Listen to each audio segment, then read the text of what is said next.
There we go. We have 35 people waiting, but there'll be a couple hundred by the time we're done. Wow. All righty.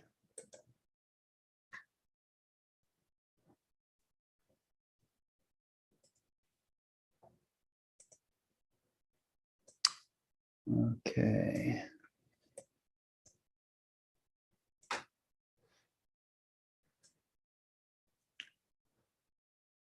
All right. So for those listening to the live stream of this interview, if you would like to ask a question during it, please go to batgap.com, BATGAP, and look under the future interviews menu. And then there's a page for submitting questions.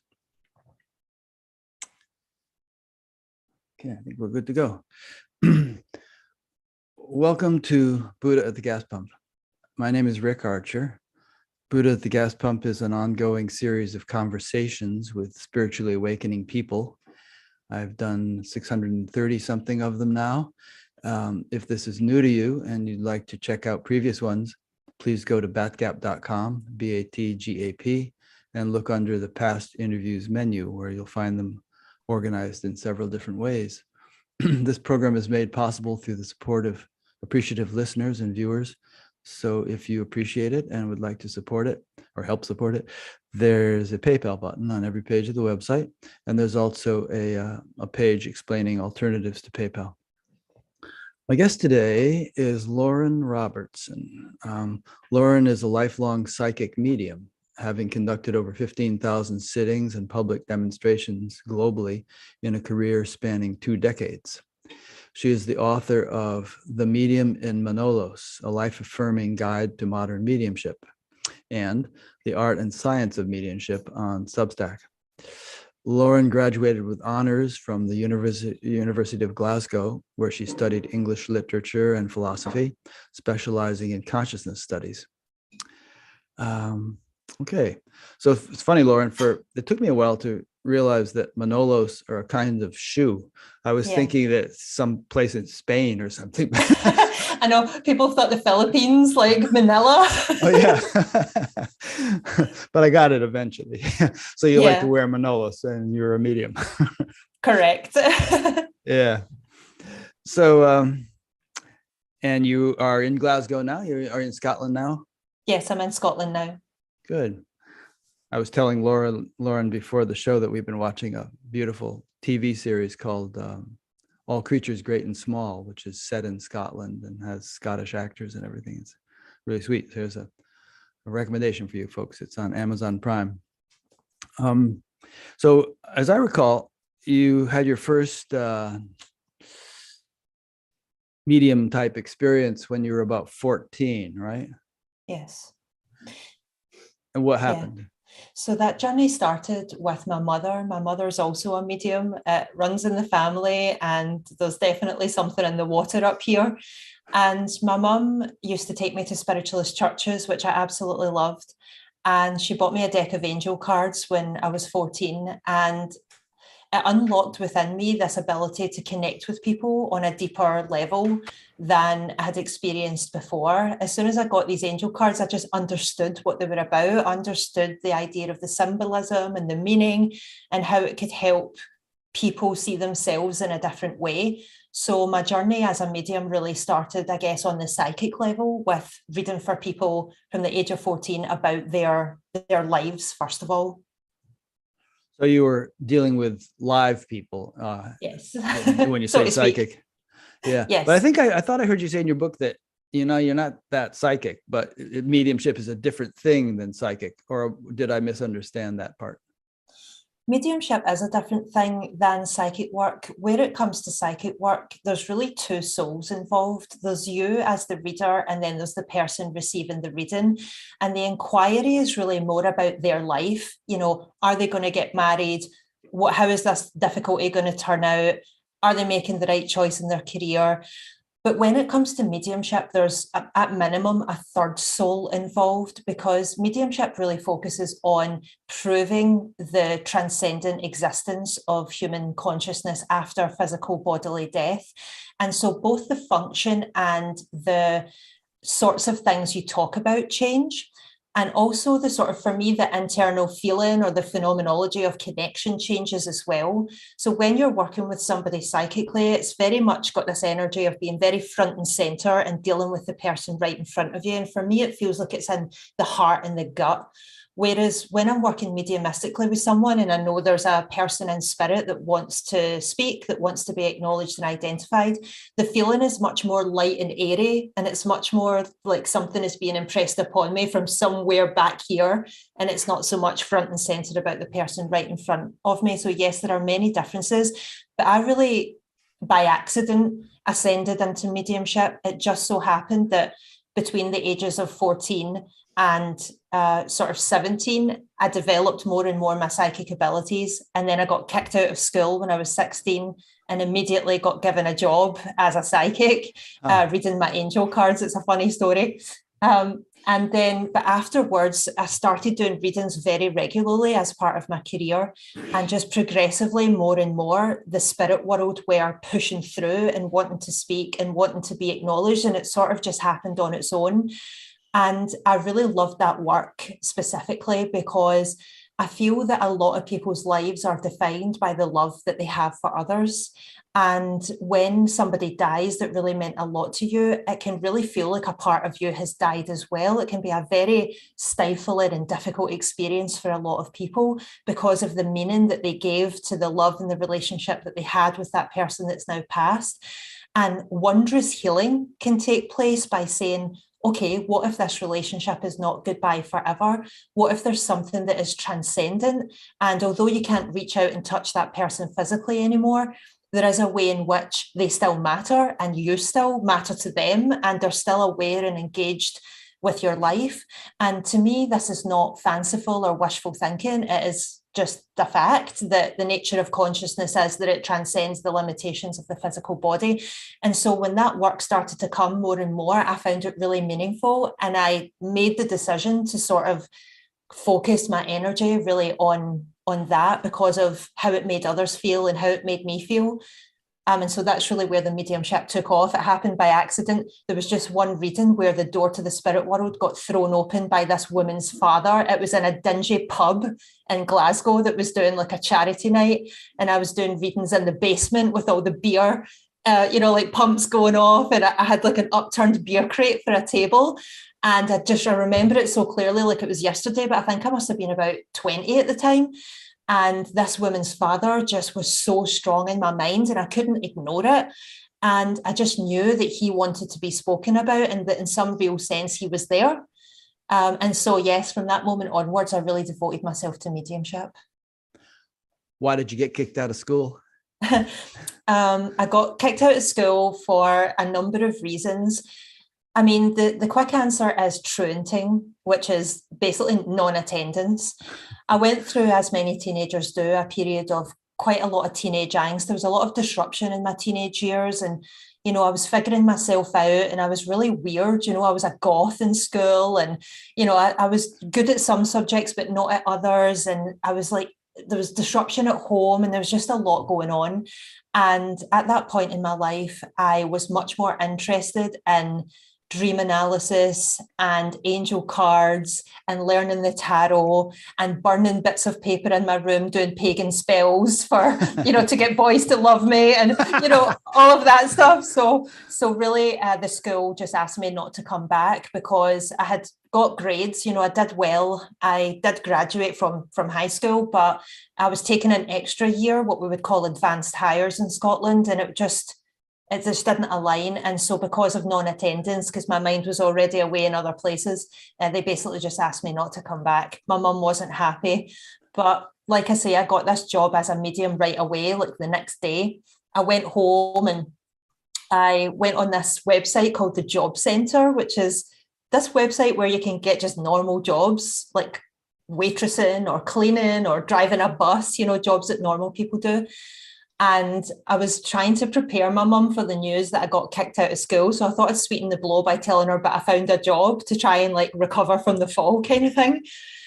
So I put all my details into this website and I just thought there's never going to be any job that matches my description of myself here. And it came back with one job, which was psychics, mediums, and angel card readers wanted in the Glasgow area. And I was 16 and I just got kicked out of school and I was in love with these angel cards. And I went for the interview and got hired that day. So that was my profession from the age of 16. And I worked with that company for 13 years. Was that one of those things where you call and you charge so much per minute and you talk to a psychic or you talk to somebody about this kind of thing? No, so we toured Scotland and the UK doing live events. So I would go and I would give a demonstration, first my angel cards, then psychic work, then mediumship. So I'd give a live demonstration, and off of the back of the demonstration, people would book a private sitting with me. So every night, like 5 nights a week, I would go out to places all over Scotland, all over the UK, with my boss and the other people in the company, and we would do these live events. A lot of the time it was ladies' nights, charity events, things like that. And yeah, I loved it. I would do these demonstrations. And I remember the very first one I ever did, I wasn't supposed to be doing a demonstration. And my boss, when I turned up for the first shift, I had my little school bag on and I was so green and so nervous. And my boss opened the door and I remember her face was ashen and she said, 2 of the other psychics haven't turned up tonight and we have a crowd of 100 women coming, so you're going to have to do a demonstration. My first night, my maiden voyage into this work. And I remember turning up and these 100 women were like quite drunk and there was a big rabble. They were all just looking at me and I was like, this is the moment where I either sink or swim. I've got to just trust that the universe is there and wants me to do this and wants me to be in this moment. And, you know, it was like a universe take the wheel sort of moment, or I can be a 16-year-old child and just run off the stage and run away. And so just that very first exposure just got me hooked because the spirit world were there. You know, the universe was there. It wasn't really me that was doing it. There was something transcendent that took over and allowed me to do meaningful work with those women, even though I was 16 and they were a bit drunk and, you know, it was my first ever time. And so from there, I just loved the entire process. So yeah, it was this touring event company that I was involved in. That's cool. And then somehow or other in the midst of, and I remember you saying, but that by the time you were 17, you were doing what, 30 or 40 sessions a week or something. Maybe that's in the context of this company. Yes, it was. So we did sort of 5 nights a week and I would do this demonstration and then I would do between 7 and 10 readings per night. We'd probably get home at like 1 a.m., 2 a.m. kind of thing. So it was a rock and roll life.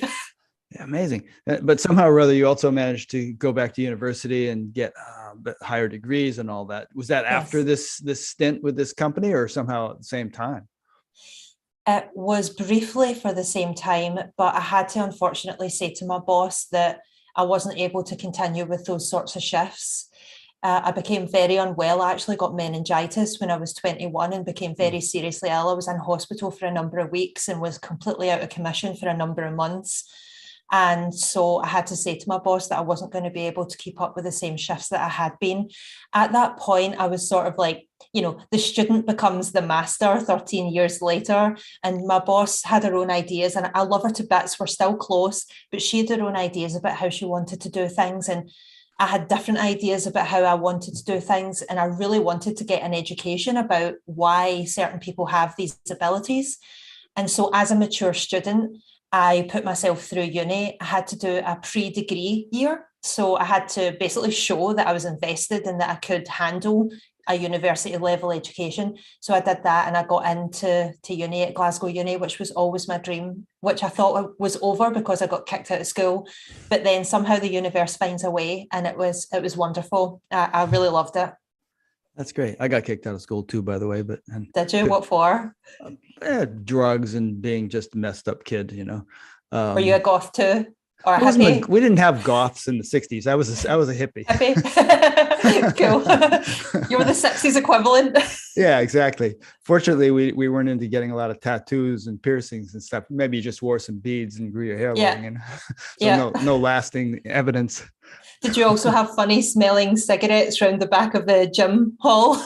Yeah, as a matter of fact, one time we did a school field trip into New York City, and I remember I took a regular cigarette and packed it with marijuana and smoked it in the back of the bus because everybody was smoking cigarettes, but everyone was like Wait a minute. What am I Yeah. smelling? That's you rumbled. Oy. Well, I survived those years by the skin of my teeth. Yep. Same. Yeah. So before we started, you and I were talking about, why this stuff is important and why some people are very skeptical of it. And we should, with respect, in respect to those skeptical people, we'll cover a lot of points here today about, what evidence there is that this is not just a figment of everybody's imagination. But maybe we should start more with why it's important. And let me just make a brief statement and then you can embellish on it. My attitude is that it's a good idea to understand how life works, how the universe works. And if, for instance, we think that we are just this body and when it dies, that's the end of us, or when our loved ones die, that's the end of them, that's a very different perspective than kind of seeing the body as a vehicle which we drive for a certain amount of time, and then the vehicle wears out, and then we move on to something else. Perhaps we get another vehicle in the name of, in terms of reincarnation, or we go somewhere, but we don't utterly cease to exist. And if you're convinced of that, then it seems, as I am, it seems to me that your whole orientation to life and the things that you've told many stories to people who are terrified of dying because they didn't have that perspective. Your whole orientation to life, the amount of fear you might feel around dying or grief you might feel around others dying, is very much diminished. So anyway, that's my nutshell version of why I think it's important to have this understanding. Yeah, and sort of just off the back of that, I totally agree with what you're saying. And for me, there's really two aspects to it.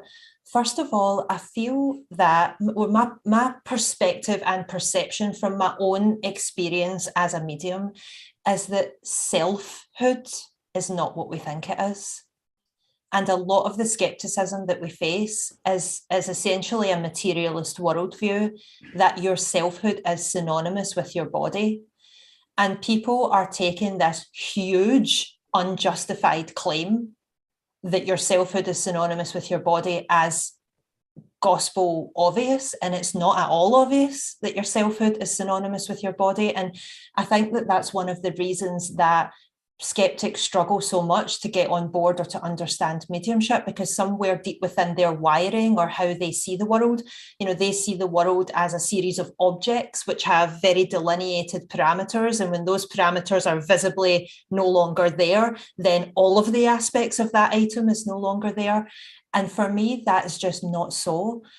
So much of myself has got nothing to do with my body. My relationship with my brother or my sister, the love that I have for flowers, the music that brings me to tears, they are all very much relational things that, of course, my body at this time is participating in, but it is not contained within my body. There are versions and aspects of myself that kind of reach out with tendrils into the world, and the world reaches back. And my opinion on that is that when our physical bodies die, those tendrils don't, because they're part of a causal chain of events in the world that doesn't cease when a physical body dies, because they continue to sort of fall like dominoes and cause different things throughout time. And because of that, certain people have the ability to tap into this very complex and infinite web of events and web of information that basically is the personality of people. It was like never in their body to begin with. It was precisely not in their body. It was exactly in how they related to everything else around them. So that's the first thing.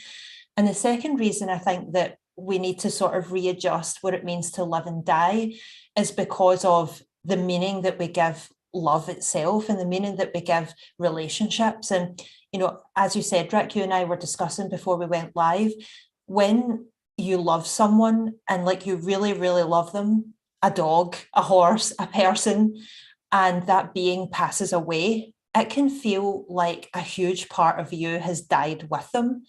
If your self is synonymous with your body, then how can it feel like a part of you has died with them in a very real sense when they die? There has to have been something else and additional that is to do with the love, that is to do with the relatedness that goes with them when they die physically. And I think that those connections can be restored and can be rekindled and can transcend and be talked about and discussed in a new way that actually reconnects people and reconnects the love that was lost between those that are in the spirit world and those that are still living. And I don't think that it's wishful thinking, and I don't think that it's just wishing to remember those that died. As my many years as a medium, I have very good reason to believe that there is some semblance of consciousness or intention or meaning. You know, the properties of consciousness being the ability to choose and have agency and to set intentions and fulfill those intentions.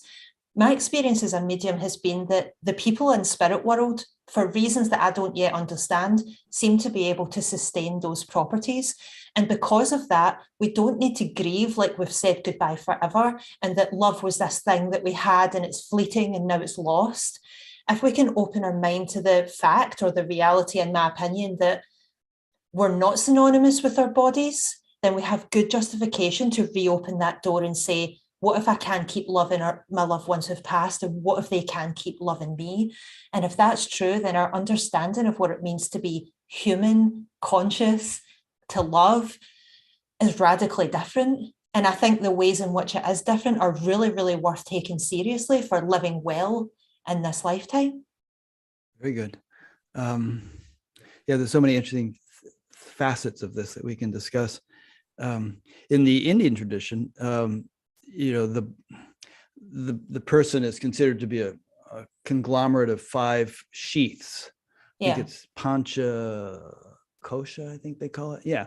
And the gross sheath, the physical body, called the Annamaya kosha. Anna means food because it's made of food, is just one of the 5. And when that dies, the other 4 are the subtle body, called sukshma sharira, as I recall, and that's considered just carry on without the gross body.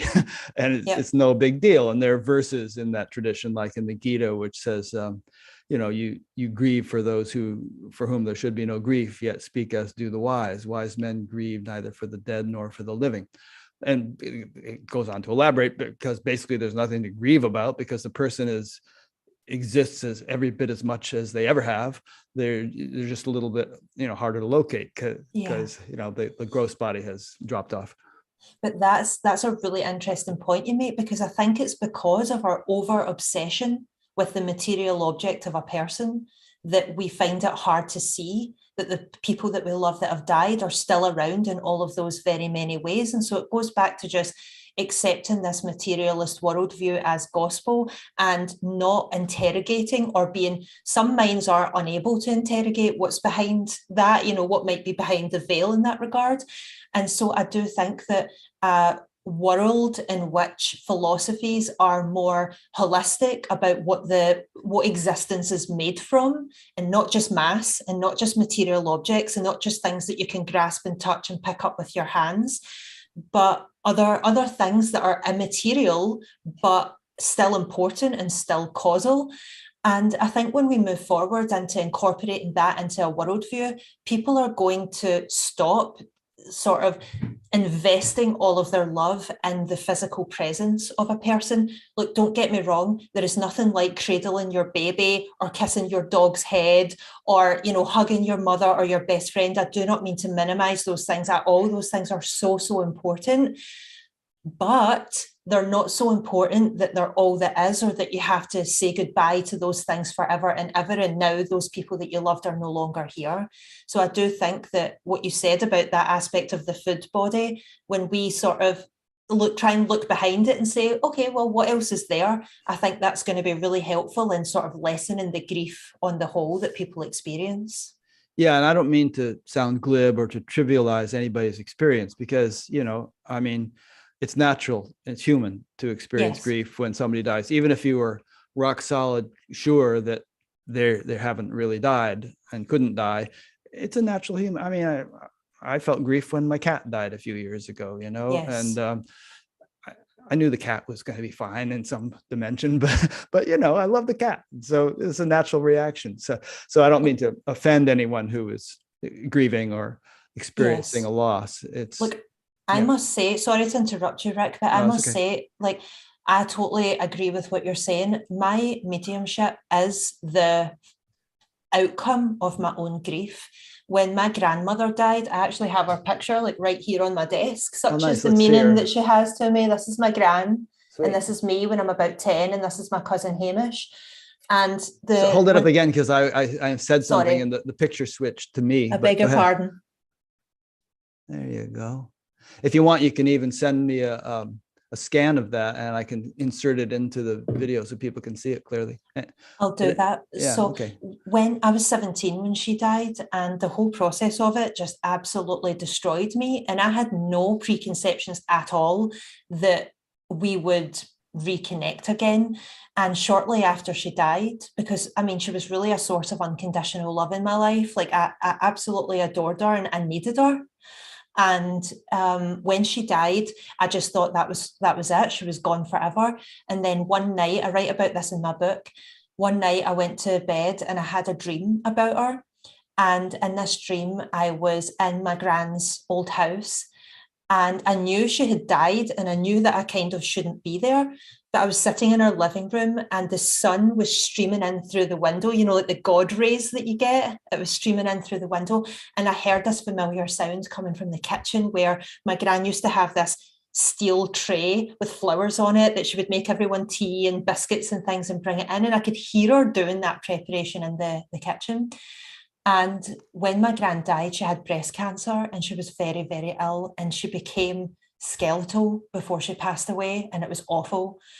But in this dream, when she walked into the living room holding this tray, she looked radiant. She had the most piercing blue eyes, and her hair looked beautiful, and she was so full in her cheeks, and she looked the absolute picture of health, and you know, all this light was streaming through her hair.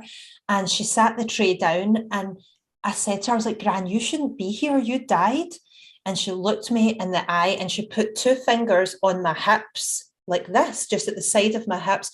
And she lifted me off the ground with her two fingers. And she said, when you die, you don't really die. It's not what it seems to be. And it's going to be your job to tell people this. Cool. And then she lowered me down. And as my toes touched the ground, I woke up. And that dream was realer than my waking life, and it has never left me. And the feeling that my gran is with me has never left me. And so I also definitely do not mean to be flippant about people's grief, because my mediumship came from the deepest grief imaginable. So I get it. I totally get it. It's funny that you thought your gran was gone forever, even though you had been a practicing medium for a few years. So I was 17, so I'd been a practicing psychic for a few years. I see. Yes. So between the 14 to 17 was just the angel cards, and I was happy with that. And were people going to get that job that they wanted or meet the love of their life? So you weren't dealing with people who had passed or No. Thinking about that very much? No, not at all. Okay. That makes sense. So this thing about materialism, it seems to be the predominant paradigm of our age. It's the predominant way of thinking in science, although there's a groundswell of more and more scientific people thinking otherwise. But and it's ironic that it is predominant, because you know, quantum physicists a century ago told us that the world is really not so physical as it appears. Yeah. But it still predominates, and people think, you know, most neurophysiologists and psychologists and so on would tell you that the brain somehow creates consciousness, even though they don't know how. And what we're suggesting here, and others are suggesting, is that it's the flip opposite of that, that consciousness is fundamental. Physical creation is an emergent property of consciousness, you could say. And that the brain is more like a radio receiver transmitter, you know, that intermediates between the electromagnetic field, which is fundamental, and people who can listen to the radio.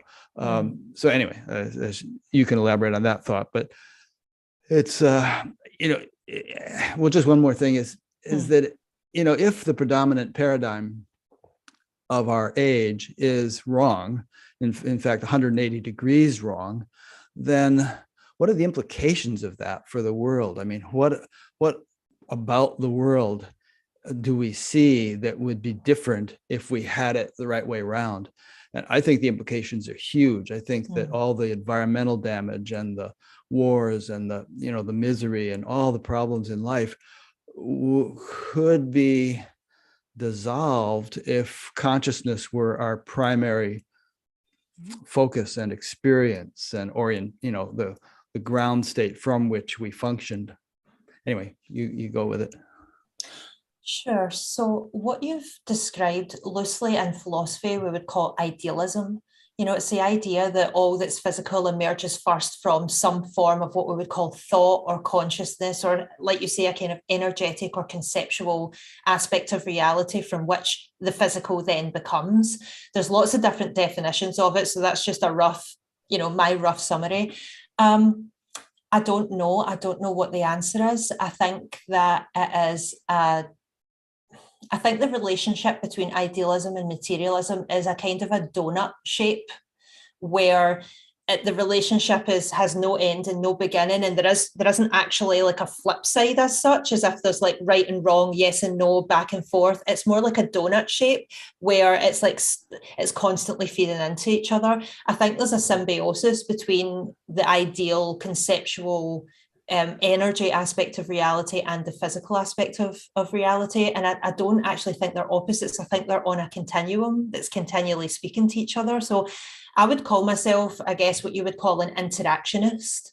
I believe in a fundamental interaction between those seemingly two distinct properties or states of being that actually sort of probably come from the one thing, but in being the one thing. So say the donut is like all of existence, they still have their differences, they still are different parts of that. We don't really understand yet how, but I don't think it's an either or proposition. I think that one of the mistakes we're making is thinking it has to be either material or ideal. I don't think that that's true.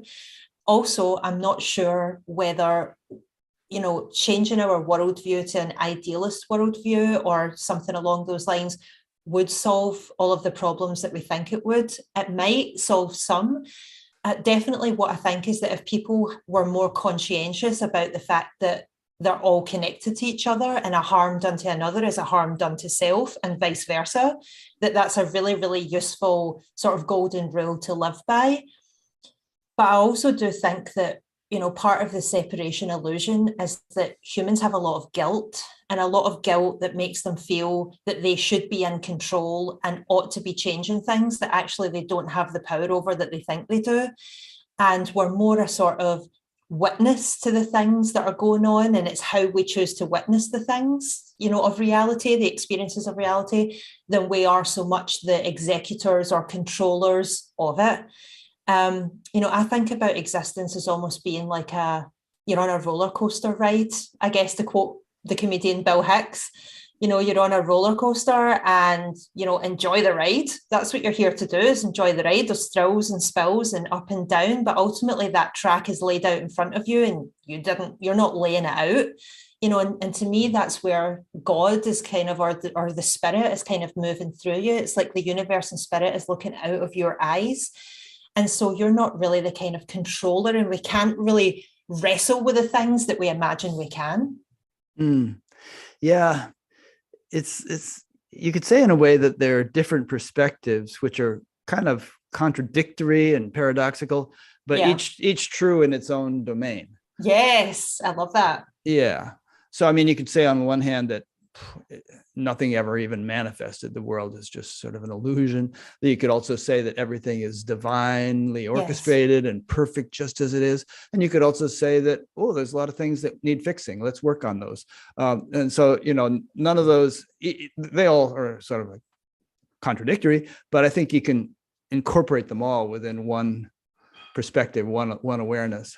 Yes, but also I think that part of what makes existence alive is that we must always keep moving between those things. Exactly. We have to always keep moving between it. We have to always be vacillating, oscillating, we have to always keep it moving. And, that's what makes life, I think, is that you can't just be static on one side or the other. You can't even be static choosing one side and then deciding to choose the other. The fact of existence is in the motion and the movement and the going back and forth. And like you correctly said, the context of, in some situations, this is correct, and in other situations, that's correct. And right now I think this, and then in 10 years I might think something different, and that's okay. And the richness of existence is that we're all, human beings, and all of reality is constantly moving between these different states. And I think the real magic, like I said with the donut, is in that motion. It's in the constant movement between all of those states is what's creating this diversity of existence and life and consciousness. It's like the friction, if you like, between it all. Have you ever heard of a Mobius strip? No, I have not heard of that. If you take, let's say, a strip of paper and you make it into a ring, but before you join it, you flip it over once. Then you get this infinite thing where as you go around it, you keep changing sides and it goes around and around. So I think that might be what you're kind of alluding to with the donut metaphor. Yeah, I love that. Yeah.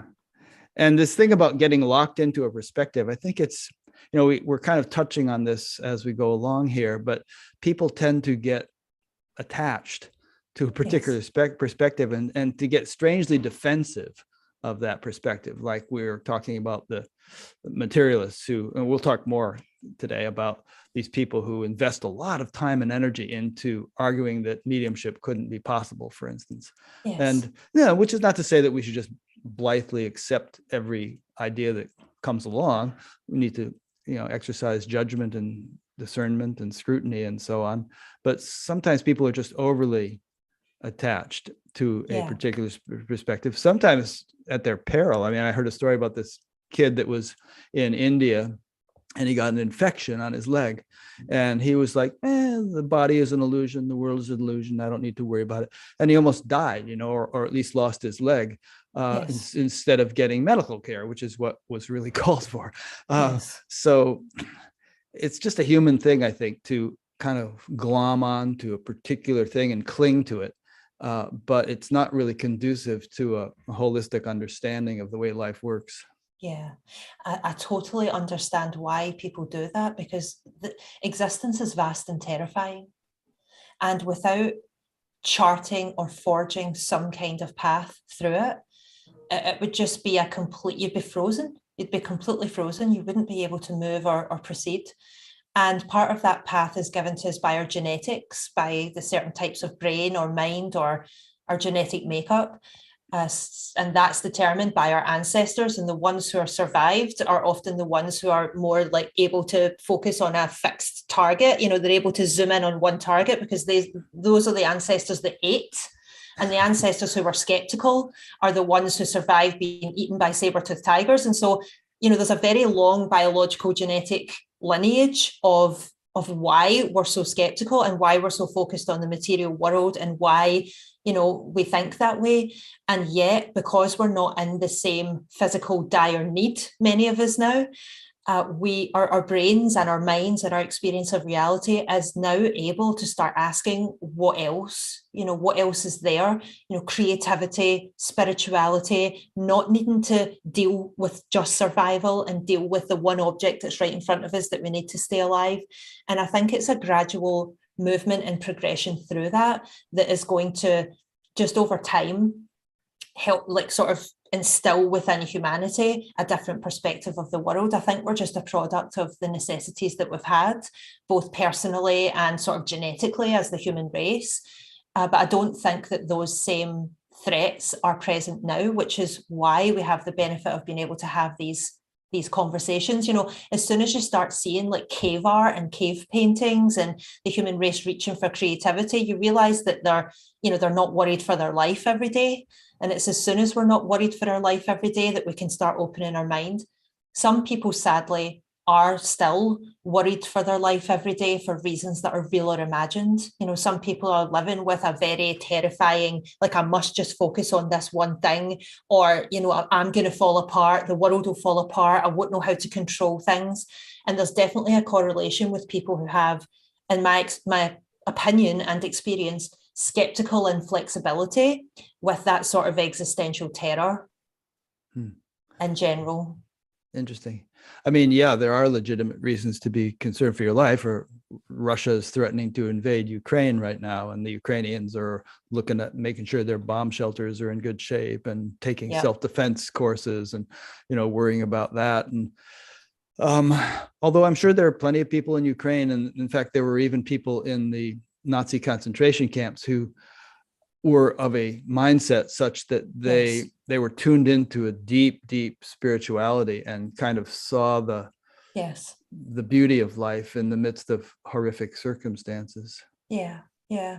And so I think that that's like a time context issue, because that's like a very short time context. But I guess what I'm talking about is like genetically over 100, like I hundreds of see. thousands of years. It's But ingrained in us. Yeah. yeah, but yes, in that shorter time period, you're right. It's like modern humans as we know them to be, like us.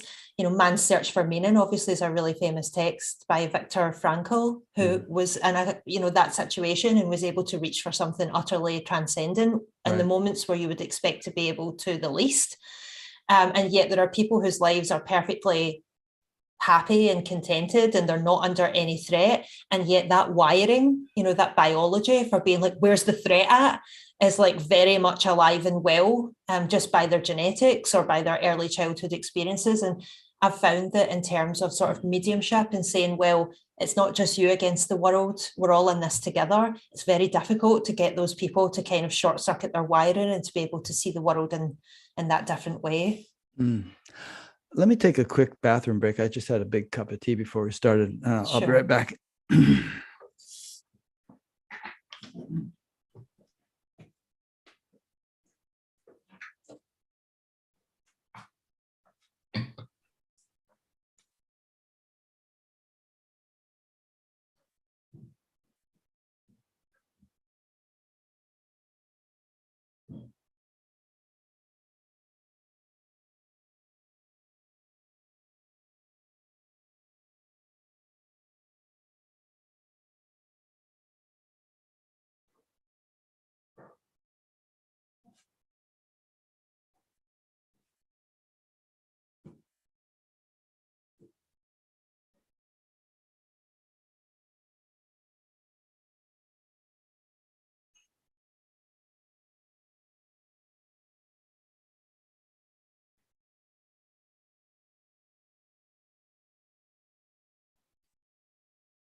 Oops.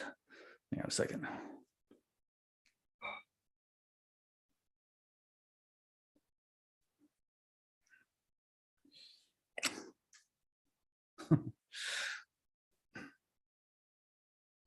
All right, there we go. Welcome back. Good. Yeah, what you just said is a good reminder of the value of some kind of meditation or spiritual practice, which can help to defuse the chronic fight flight response, and to start clearing out a lot of pent up stress and impressions, that accumulate and that become habitual over time. I mean, to take extreme examples, you get these guys coming back from Iraq or Afghanistan or something, and they've got so much stress built up from their experience. They have what they call PTSD, and a lot of them commit suicide or get into drinking and so on. And there are a number of things which can help, but some kind of practice such as meditation. There's even some good research with psychedelics helping such people, but something to kind of neutralize because stress is not just something that happens to us in the moment and then disappears. It leaves an impression, and it can accumulate and become quite a volcano ready to erupt, if it's not diminished somehow. Yes, yeah, I totally agree with that. And again, part of the value I think of mediumship is that I think that love and connection and stress are sort of a counterweight to each other. And when we feel most stressed, we often feel most alone. And when we feel most alone, we often feel most stressed. So, a lot of the people that come to me for my public demonstrations and in the past, my private one-to-one readings, they have come with stress, grief, a feeling that they don't know who to talk to about it. And definitely love and connection in all its forms, including psychedelics, including, finding a way to be of service, or I know for PTSD, often connecting with animals and getting involved in some sort of animal therapy, anything involving love and connection can help restore a lot of people Yeah. from Did you ever see the the old state that they movie, get the into. Birdman of Alcatraz with Burt Lancaster? No, I have never seen that. No. It was a true story about this guy who was a murderer, and he was in Alcatraz prison in San Francisco Bay for life. And a bird flew in his prison window one day, and he started taking care of it. And then one thing led to the next, and he ended up becoming this world expert on birds. And Yeah. Even though he spent, I think, his whole life, well, maybe he eventually got out at the end of his life, but it had such a healing influence on him just doing Yeah. that. Yes. And I think that's the sort of movie I would bawl my eyes out at from start to finish. Like, Love and Connection moves me so deeply.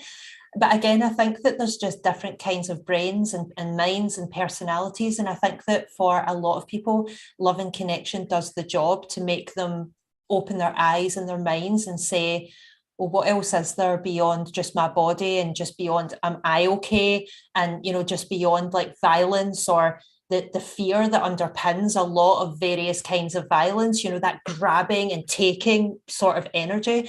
Like when people even have the smallest chink of light that breaks through into love and connection, it often is enough to stoke that curiosity and have them say, well, what else is there? Maybe I'm not just the sum of all my parts of my body. Maybe there's something else. Maybe it matters how I love others and that I love others.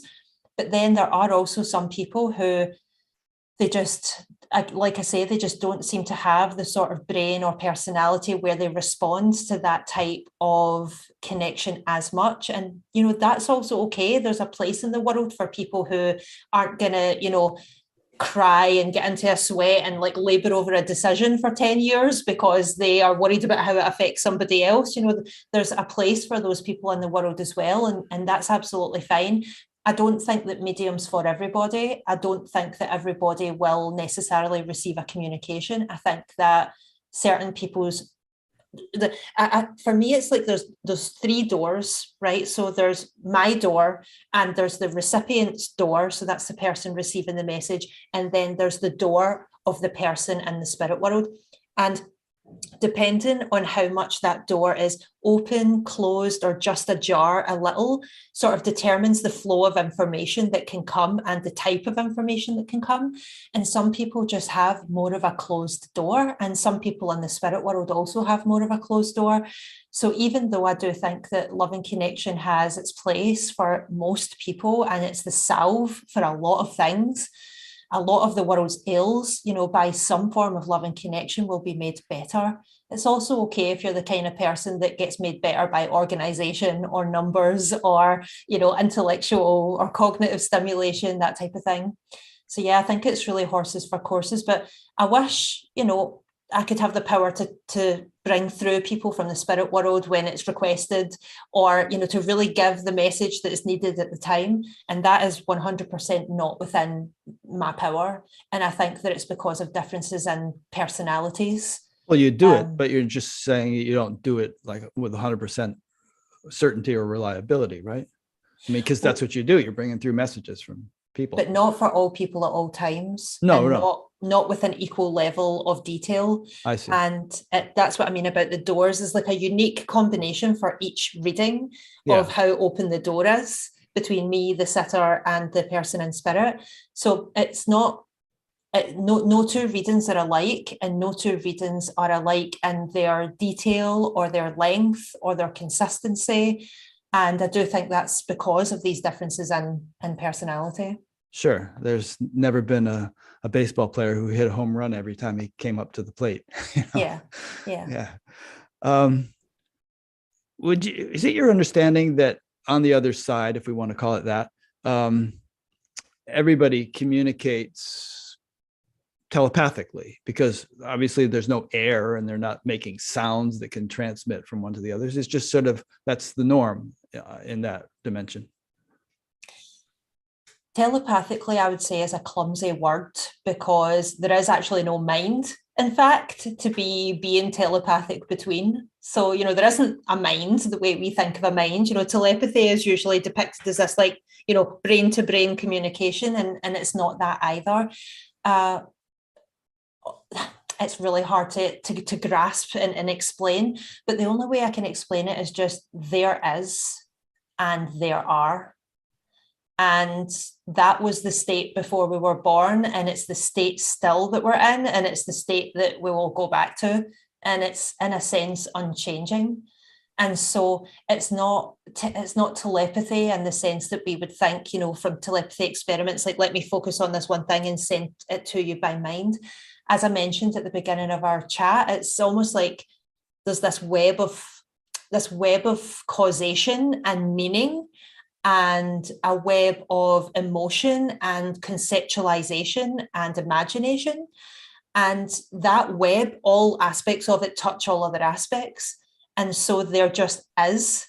And when I sit down with a person who's looking for a reading, the resonance prominence, which is this idea of the open doors, calls forth from what is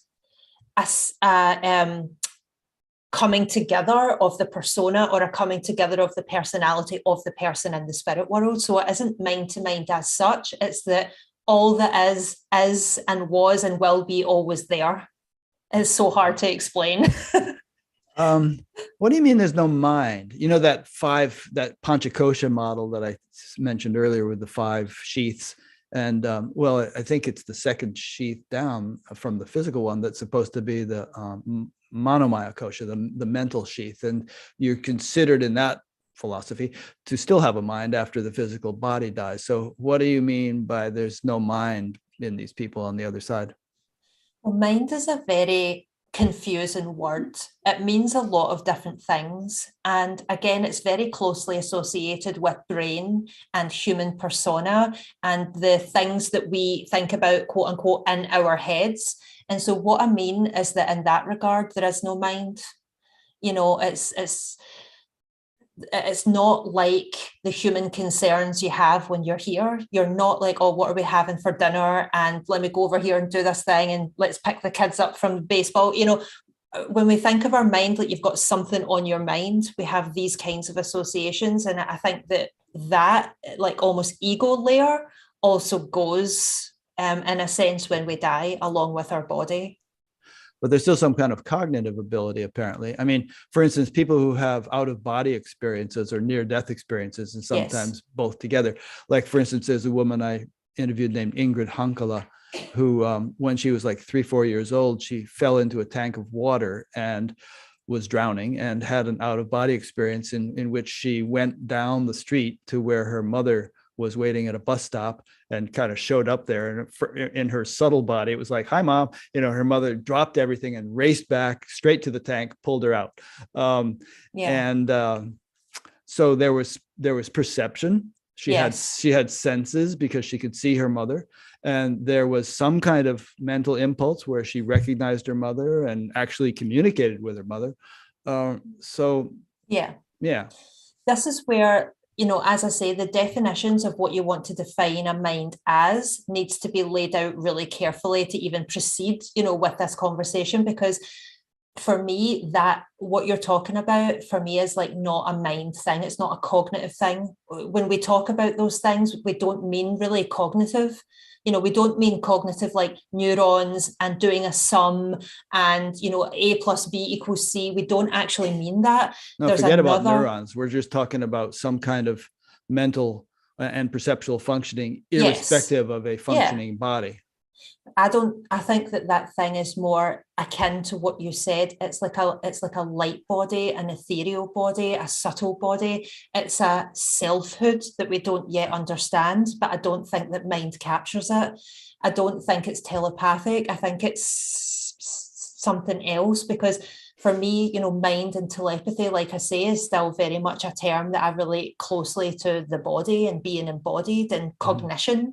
And I just don't think that this is an experience of cognition. The near-death experiences, mediumship, I think it's to do with the fact that there's invisible bonds and connections that we have out there in the world, and we can go to those bonds and connections in ways that we don't yet understand, but I don't think the word mind covers it. Okay. So in other words, you're saying that we better be careful about how we define terms, because we could use a term like mind or consciousness or many of these other terms and be meaning one thing, and people are hearing a completely different thing because of their definitions. Yes, and it's the biggest problem in this research. Like it's the hugest problem. No one knows what consciousness means. No one can agree on it. No one knows what mind means. No one knows what psi means. These are terms of convenience, and we're limited by the language that we've chosen to tag them with, and they just don't. We need to really get back to being like, right, we cannot take any of that terminology for granted at all. Yeah, no, it's a good point. I mean, if we use words like trees and cars and things like that, everybody knows what we're talking about because everybody experiences those things. And here we're talking about something much more abstract that a lot of people experience, but not a majority of the population, certainly. And so the terminology is very preliminary. I guess you could say it might take a long time before we standardize our understandings and definitions of these things. Yes, you're absolutely right in that, I think. Yeah. The reason I asked about how people might communicate on the other side, whether they are psychic or whatever, is that some people have speculated, and there are, I think, ancient records even that suggest that there could have been enlightened societies in which sort of a psychic communication was the norm. People didn't actually have to speak physically that much because they were so sensitive and so attuned to one another. Whether these societies actually existed or not, or just some idealistic thing, I don't know. But we can imagine a world in which everybody was as psychic as the best psychic and as gifted as the best medium and so on. And this was the norm. Yes. It'd be interesting to imagine how such a world would function. And if there were such a world or a society, I imagine that the boundary between, the living and the deceased would be very porous. It would almost be like, somebody over in the next neighborhood or something. Exactly. And that's such a lovely way to put it. And, you made me laugh talking about this example, because the other night, my fiance was taking something out the dishwasher, and I can't even remember what the joke was about, but something happened and I literally said a joke in my mind without saying it out loud. He looked at me and laughed, and I laughed back at him. And like the whole interaction happened without saying a word. And my fiance is he's very cognitive. He's very smart. He's very good at computer coding and programming. He's not at all woo-woo like me. And the whole thing happened telepathically. And I guess what we would say intellectually, but it's the wrong word, because let's think about why that actually happened. Well, why it actually happened is because we love each other. We know each other, we have a bond, our experiences are in sync, we have an understanding of each other that isn't what we would call a mind-to-mind, just like, let me beam that to you. It's a holistic and comprehensive understanding about how the other person moves through the world, what they relate certain things to, how they, what sparks them and inspires them, and how they would usually respond.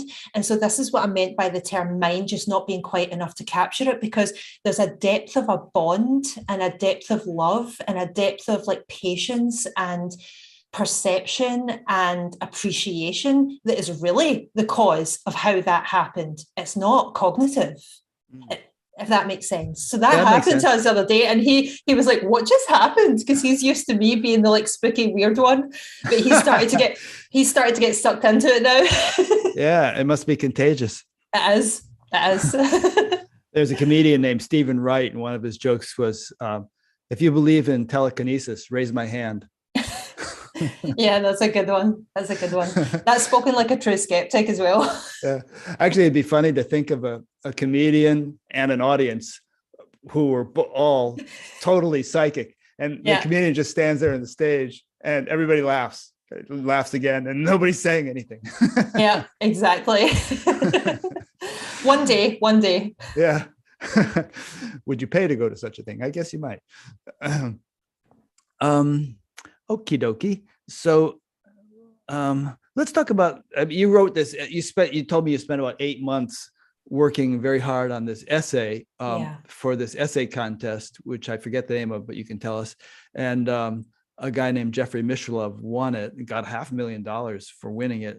He's the guy who does the Thinking Aloud podcast series.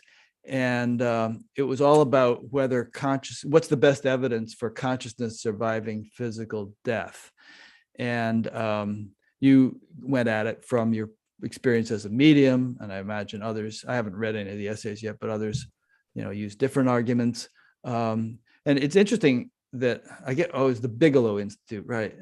It's interesting that such a contest existed and that somebody was willing to cough up millions of dollars, or nearly $1 million, who consider all the prizes, to the winners. It must be very important to whoever is backing this thing. But anyway, let's talk about the whole phenomenon of, skepticism around the kind of thing that you're doing, and the kind of, the whole thing we've been talking about. And you said that there are some guys who you're going to debate, who, one of them has like 9 pages of notes ready to hit you with, that tries to refute, what you're saying and doing. Give us some of that, because there might be, might be that half the people that are listening to this today are skeptical themselves about whether this is really a thing or whether there are other explanations for it. Sure. So as you correctly said, the Bigelow Institute for Consciousness Studies ran this essay competition, the first time ever really that big prize money has been put up for this subject matter, which really excited me and really sort of inspired me and made me super passionate about wanting to do this, because it's about time somebody funded this sort of research.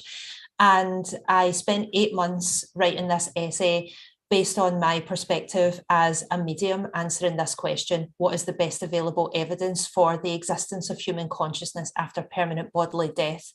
And my approach really was to progressively break away layers of criticism and skepticism that could be leveled at my mediumship. And I chose specifically to focus on my own mediumship, and I literally detailed and transcribed real readings that I've done in order to unpack them in this essay. So I started off by the sort of low-hanging fruit of people like magicians, like Penn Jillette and Derren Brown, and all of these magicians who hate mediums for reasons best known to themselves, would say that I am doing cold reading, hot reading, all of these different strategies that they would show people for how to mimic a genuine medium, basically. So I took a few of my sittings and unpacked why those explanations were insufficient to explain real readings that I had participated in.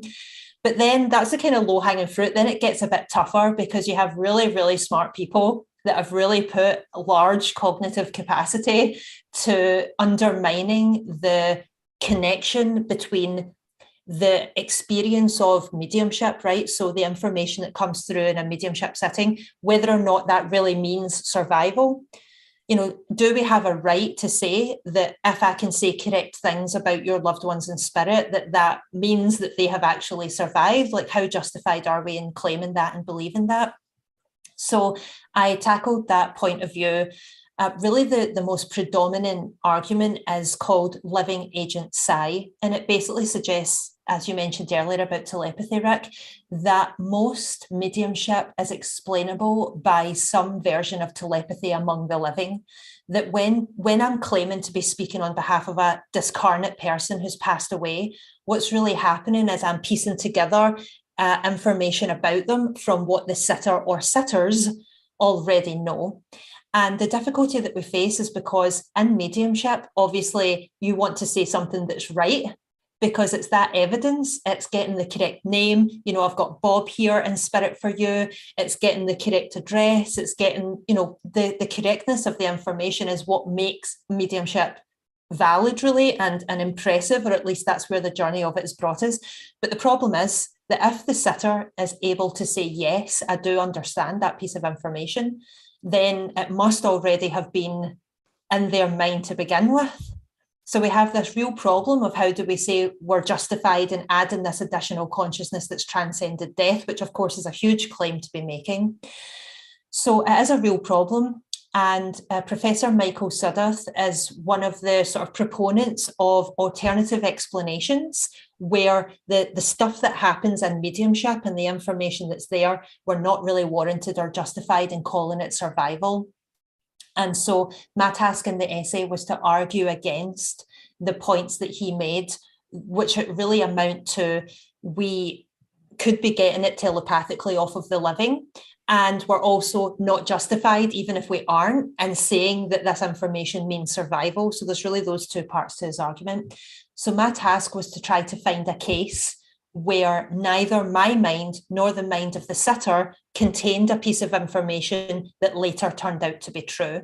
So where the sitter would have answered no to something, but later on, when they went and perhaps did research or something happened in their life, they found out that that in fact was true. And what I was looking for additionally was a setting where I wasn't actually conscious or aware that any correct piece of information had been conveyed. So sort of like the correct information had been encoded into something that I said offhandedly without me actually being like, okay, I've got your friend here. I know his name was Bob. I know you used to do this and that together. You know, it wasn't like this conscious thing that was happening. I had to try and find an example where something came through me without me being at all aware of it or in charge of it to try to circumvent this problem. So that was my objective with the essay. I then went on to describe how we could set up experiments that mediums could participate in to replicate those conditions, where the whole idea is that neither the medium nor the sitter know a piece of information that we're seeking. And we find different ways of trying to sort of let the spirit communicator know that we're looking for an encoded piece of information specifically that nobody else is aware of. So everyone has to be blind to what the piece of information is, such that if a medium sat down and gave a reading under controlled conditions and said that piece of information, we would definitely be sort of forced to conclude that that information made it through them in a way that we don't yet understand by somebody who responded to our request to please encode that piece of information in the sitting. So Professor Michael Sudduth, who I never imagined in a million years would read my essay or have any interest in it, has been so amazing in taking my essay really seriously and discussing it with Professor Stephen Browdy, who was the other essayist whose points I sort of criticised in my essay. So yes, they said they've been discussing it, and Professor Sudduth has 9 pages of notes. Now, I don't know if he's refuting what I said. I don't know what he's written yet, but I do know that his point of view tends to be quite harshly, we're not really justified in claiming survival. So I'll be really interested to read what he has to say. So you're going to have a debate with him and that'll end Yes. up on YouTube or something? It will be on my Substack, where you can read my essay on the art and science of mediumship just now. It's free to read it. You can go on there and Cool. read it. So yes, so the debate will be on there. But it'll be just in print, not in video? No, it'll be video. Yes, it'll be video. Good. Okay. Yes. Yeah, it's a little funny to me that somebody could believe in psychic phenomenon and figure that you're just picking up stuff psychically, and yet they have a real hard time believing that we survive bodily death, because it's not a big leap from being able to communicate psychically to still existing after the body dies. If it's a materialist, it's a huge leap, because psychic stuff is like this living person and this living person have some, you know, as Rupert Sheldrake would say, some sort of morphic field connection that we don't yet understand. But if we want to start saying, okay, no, in the absence of that physical body, people somehow still have sentience, consciousness, intentions, and the ability to cause things through a medium or cause things in the physical world, to somebody who's a materialist, that is a huge, huge leap that they probably will have a lot of difficulty getting their head around. So there's lots of reasons why people try to hold on to living agent psi, but there are so many problems with it. Not least of all, psi is a meaningless term that's an umbrella term that talks about all of these different capacities that we don't actually know what they have in common, if anything. And one criticism that I raised in my essay is that I think that we have segmented this idea of psi and mediumship completely wrongly. I think that we're going to find out in years to come that the correct way to segment people's intuitive skills is more object focused and people focused. And the foundation of that opinion is Dr. Ian McGilchrist. He wrote a book called The Master and His Emissary, which talks about the left and right hemispheres of the brain being coding for being more object-centric or relationship-centric, being able to see more the object to grasp or the bigger picture of the relational network that we're existing in. And so I think that we're going to find out that a lot of these psi tasks, which have always been to do with viewing physical objects, don't translate to people who are having these mediumistic skills. I think that mediums are people-centric minds, people-centric brains, even if you want to call it that, whereas a lot of these psi tasks are successfully completed by people who have more object-focused brains. So that would be more sort of left hemisphere dominant, whereas relational people are more right hemisphere dominant. And I think that if we find justification for segmenting those two, then we're not going to be able to say that psi is the cause of people who seem to have this relationship of awareness of relationships that transcend the physical body, which is essentially what mediumship is. It's an awareness of relationships, whereas a lot of psi tasks are awareness of objects. And I think that's going to turn out to be a really, really important distinction. And that's one of the reasons that I don't think we're justified in even offering psi as an alternative explanation until we know whether, you know, because all of these psi tasks have been so object focused, that's kind of skewing the data. Because if you were to put me or any medium to work on, for example, the J.B. Rhine's experiments with the cards, you know, the telepathy cards with the squiggly lines and the stars, a lot of mediums you're going to find can't do that. They can't get that type of experiment right, the same way they can tell you, you know, your father's name and spirit and how he died and what his hobbies were. It's a different sort of a thing. And so if they were to try to cross-examine that and have mediums do these sorts of experiments, I think they're going to find that there's a failure there and a disparity between the accuracy that mediums can get in their own sort of realm and their own specialization, which is about relationships and connection, versus the psi practitioners, which is more object focused.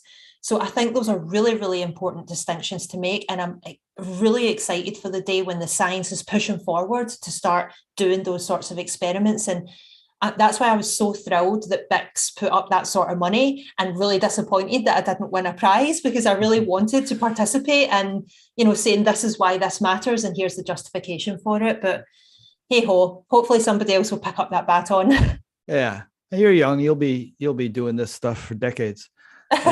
Yeah, there are prizes yet to win. Yes. And just for reference, I've interviewed Ian McGilchrist and Rupert Sheldrake, whom you just have mentioned. you? Yeah, my heroes. I'm such a geek. They're like literally my heroes. Oh, well, if people want to watch those interviews, they're on Batgap. And I just was in touch with Ian, and he's got a new book out, and hopefully we'll do another interview. I've got it. I'm like, I've ordered a new chair for my office, especially for reading The Matter with Things. Like I could not order it fast enough. I can't wait to get stuck into it. So yes, he's one of my all-time heroes. Yeah, it's like 1,500 pages. He said, well, you're going to have to like get sick for a few weeks in order to get through this book. And I said, no, I don't want to be sick. Maybe I'll commit some minor crime and they can lock me up for. Good shout. You know, this again, just to press on this point a little bit that you were just making. If there is a morphic field through which people can communicate psychically, like Rupert even has a book called Dogs That Know When Their Owners Are Coming Home, because Yes. they did it all kinds of studies very Yes. carefully, not tipping off the dogs in any noticeable way, and randomizing when the owners are coming home and all kinds Yes. of things. And the dog, sure enough, would perk up and go to the door, even when the guy started thinking about coming home. But if there is some kind of morphic field, then that presupposes that this field is non-physical. It transcends the physical. So Yes. we wouldn't think that field would disappear if some person happened to die. Yeah. And so again, if you think of it that way, it doesn't seem like a big leap to me to consider that there could be a field which deceased people are either living in or in tune with, or some such thing, and through which they could communicate with people like you. Yeah. So it's, I don't know, that's why it doesn't seem like a big leap to me. Yes, to us, because I mean, I'm very high in trait openness as per the Big 5 personality trait scale. I don't know if you've ever done it. Have you? I don't think so, no. Well, people who are high in trait openness can see all of this very clearly and obviously, and are like, of course there's like connections between things that are immaterial but which fuel the world and fuel existence. But to people who are lower in openness, that is not so obvious. But to you and I and most people, like probably Rupert Sheldrake is as well, it's easy for us to see how we're all existing in a kind of network of causes and responses and events and meaning. Even if we break it down to something really simple, like if tomorrow all money in the world went away, the immaterial concept of trade would still be an existing thing that life tended towards. And so to me, that's just a really simple example of how there's this layer of like conceptual or relatedness to reality that has nothing to do with the actual material way that concept gets enacted in the physical world, but which is very real and has causal force nonetheless. And so I think that the morphic field is just full of that. And I think Rupert Sheldrake is pretty close, like on the money. All of my mediumship experiences fit into what Rupert Sheldrake would call the morphic field. So I really love that theory. I think he's really onto something with that. And I think it does explain how and why mediumship is possible. Because if you even think about it this way, wouldn't it be a terrible waste if all of your ancestors struggled and suffered and learned and grew, and yet when you're born, they didn't pass any of that on to you? You just were born like, you knew nothing, you've got to start from scratch all over yourself. That doesn't seem very, nature's not that inefficient. Nature's not going to let you be born with zero clue. It's like you have all of the weight of your ancestors' experiences are in there, but they're not in your body, they're in something else. And I think that's the morphic field. And I think it's how mediumship is possible, roughly speaking. I also think it extends from the future backwards as well. And another point that's related to what you just said, for me, the idea of reincarnation is as much a no-brainer as, mediumship or psychic abilities or anything else. I just happen to feel deeply that that's the way things work. And so yes. Wouldn't it be a waste, to use your phrase that you just used, if we go through this life and we make our mistakes and we have our successes and we make some progress and we learn some things, and then boom, we're done. And even though we're still half baked, we're not going to get any further, So to me, it makes a whole lot of sense that, all right, you've done the best you could in this body. Now take a rest for a little while and then pick up a new body and continue the journey. Yes, I totally agree. And I do believe in reincarnation. I don't think that you and I would have precisely the same viewpoint on it. But the way that I describe it is, I think that consciousness, awareness, whatever makes our personality, sort of shares some of the properties in common with water. Insofar as when you're born, it's like a personality, a relatively blank personality gets poured into you. And it gets shaped and frozen and solidified and colored by all of the experiences that you have. And then when you die, it's like you're being, like an ice pop or an ice cube. You're being popped out of your container that shaped you back into, I guess, the spirit world again. And some people can retain that integrity, that shape for a long time. There seems to be the right condition for some selfhoods or personalities that they can go on being a semblance of that self for quite a while. And when they do, they can communicate with mediums or they can look over their loved ones or whatever. But I think eventually we all sort of melt, we all dissolve, and we all, become a sort of blank consciousness again. And then we just go ahead and get recycled into the next body, just as precipitation does. Yeah, that's kind of the Buddhist view of it, because they don't really give much credence to the idea of a discrete self anyway. And so the idea that some person maintains their integrity from life to life goes a little bit against their philosophy. Mm-hmm. I'm kind of more aligned with the Hindu view that, Lauren Robertson has been that very same soul, that very same person with her impressions and whatever we do take from life to life has had many lives, not necessarily Joan of Arc or Cleopatra, but has existed here and there and there and there throughout history and has been growing and learning as she goes along. Yeah, I'm not sure about that one. I really don't know, only because I haven't had enough compelling experience to justify a belief in that. Obviously, because of my own experiences as a medium, both in terms of when and how people can communicate from spirit, and the fact that people can't sometimes communicate from spirit, or they seem to not be there in the zone of communication. And also the fact of certain reincarnation stories where, to me, reincarnation stories where little kids have, been able to, like, with precision, describe the life of another person. It's almost like clumps of ice, if you want to stick with the water analogy. Clumps of that personality have kind of been recycled into another body too promptly before they've had a chance to sort of dissolve and become one with all that is again, essentially getting wiped clean. They've sort of come in still a little bit chunky into the next body. And that's how we end up with, reincarnation stories with young children. But it's also why they kind of melt and dissolve and don't stay with that child throughout their life. And so, there's a few kind of studies and experiments that have just made me feel that this bond or this relationship between water and consciousness, there's something to it. I don't quite know what it is yet. I'm very interested in digging more into that, but I just feel like the analogy in my experience suits very well on a lot of different dimensions. Yeah. There's a fellow named Jim Tucker who took over the work of Ian Stevenson. I interviewed Dr. Tucker, a few months ago. Yes. And if people want to investigate this whole area more.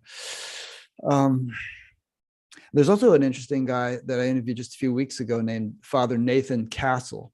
Mm-hmm. And have you heard of him? He had this intense dream one night where some guy was sitting on the radiator of a car and it burst into flames and the guy died. And he woke up from that dream and thought, whoa, what was that? And it turned out that was his kickstart experience for a career of helping stuck souls move on or cross over. And the whole implication of his work is that particularly with violent or sudden deaths, people can be stuck in some kind of a antechamber or a foyer or a waiting room or something, and they're having a hard time moving on. I have another question based on that concept, but perhaps you'd like to just comment on what I just said before I ask it. I can if not, I can keep going. No, certainly. I can only talk from my own experience, but I've never experienced anybody in the spirit world being stuck. Okay. I never have. What I have experienced or been made aware of is that there is a sort of zone of healing that people go into. I say people, it's the only word that really fits, but like personalities, souls, if you like, go into where they're requiring some regeneration or some sense of being rebuilt because of what they've been through. Mm-hmm. But it's never without love.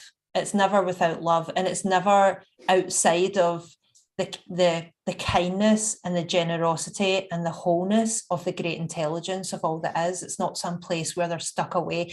And sometimes, when I hear people saying that, it makes me think that the person who said that is feeling stuck in their own life to perceive reality that way. And so, no offense to Nathan, is it Reverend, did you say? He's a Catholic priest, so Father Nathan Castle. Father. So no offense to Father Castle if he's listening to this. I can't possibly speak for him, but I just don't.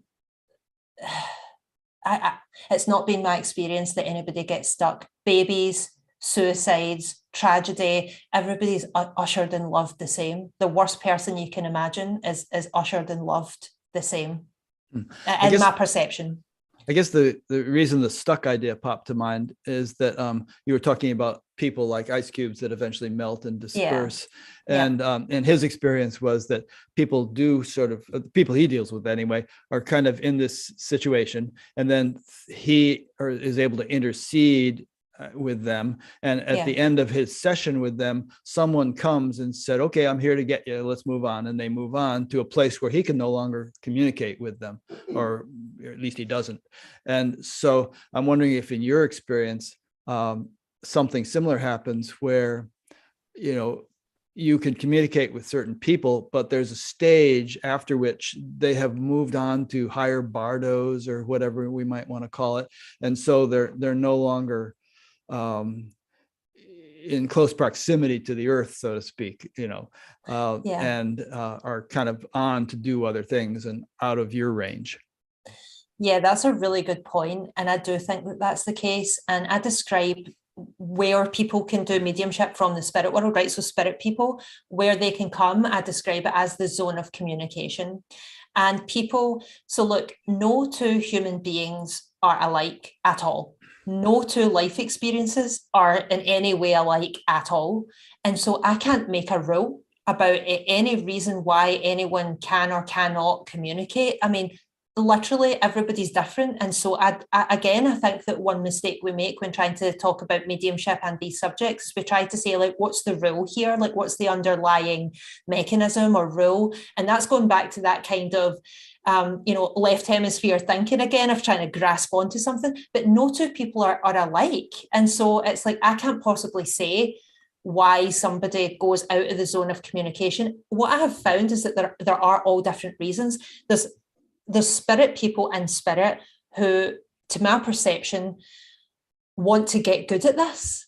They want to get good at communicating through mediums, at being connected to the earth plane. They kind of have an objective or something that they're trying to accomplish. They're trying to become better at playing me as an instrument, like they would play a musical instrument. That's the only way I can describe it. And I can feel them getting used to being like, okay, right, like that's the way she thinks. And if we pluck this string of her imagination, she's going to get the point. And, if we kind of tinkle the ivories in this way with this thing that she's been thinking about, she's going to be able to describe it really well. I can feel them like attuning themselves to me in that regard.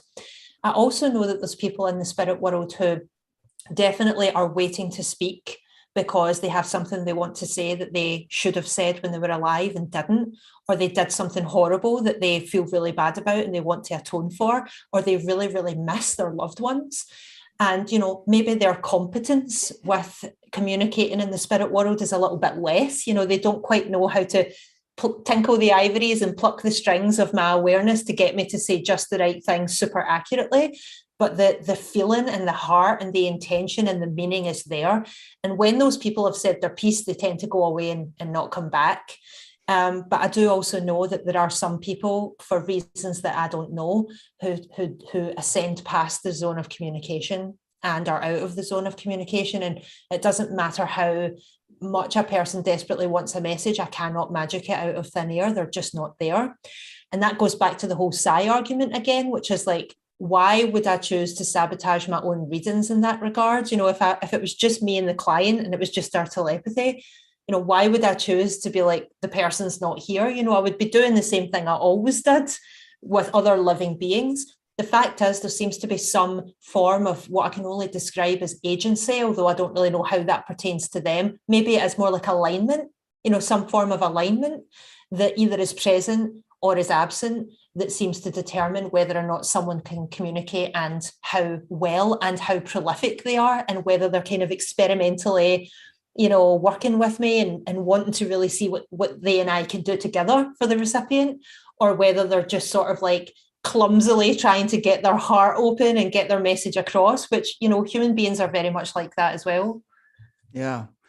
I have a friend whose brother died of a drug overdose, and she felt that for a while she was really in tune, but then eventually he kind of moved farther away and she couldn't track him anymore.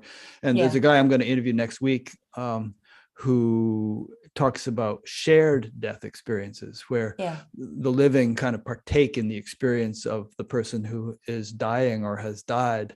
And there too, very often they reach a point at which, you know, they encounter someone or some wall or something that says, okay, you've gone as far as you can. You're not dying yet, so turn around.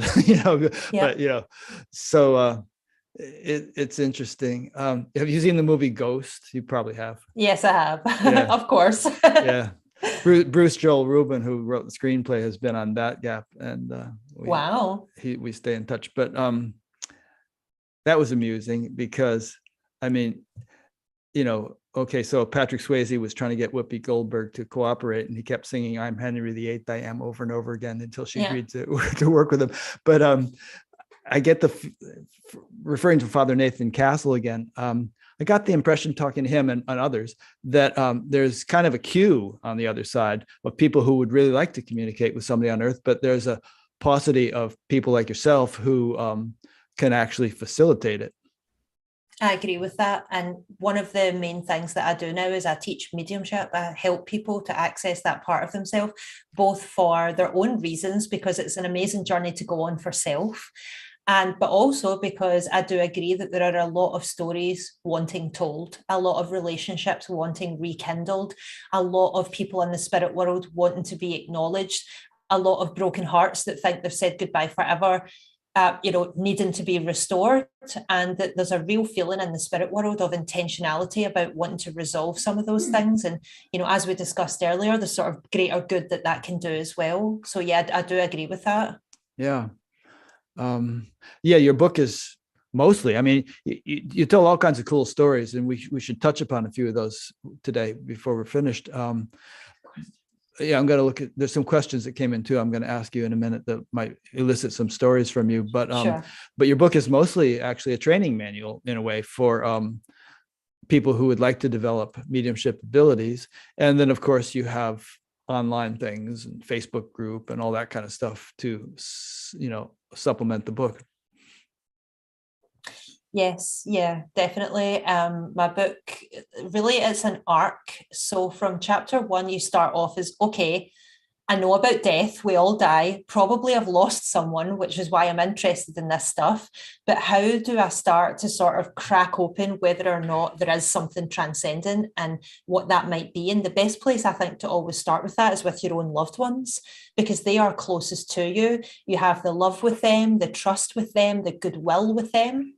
And so that arc through the book kind of continues on to various levels of competence.